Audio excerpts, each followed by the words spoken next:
To put an Apple gift card on your iPad, start by making sure you have the gift card and your iPad ready. First, locate the App Store on your iPad and open it. Once the App Store is open, tap on your profile icon in the top right corner of the screen. Next, tap on Redeem Gift Card or Code. Then sign in with your Apple ID if prompted. You will then be asked to enter the gift card code, which can be found on the back of the gift card. Scratch off the silver area to reveal the code. Then type it into the prompted area on your iPad. After entering the code, tap Redeem, and the gift card balance will be added to your Apple ID account. You can then use this balance to purchase apps, music, movies, and more from the App Store.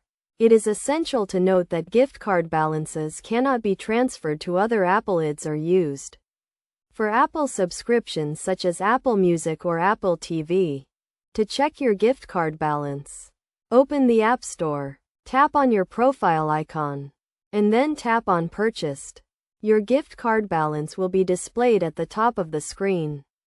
By following these steps, you can easily add an Apple gift card to your iPad and start using it to make purchases from the App Store.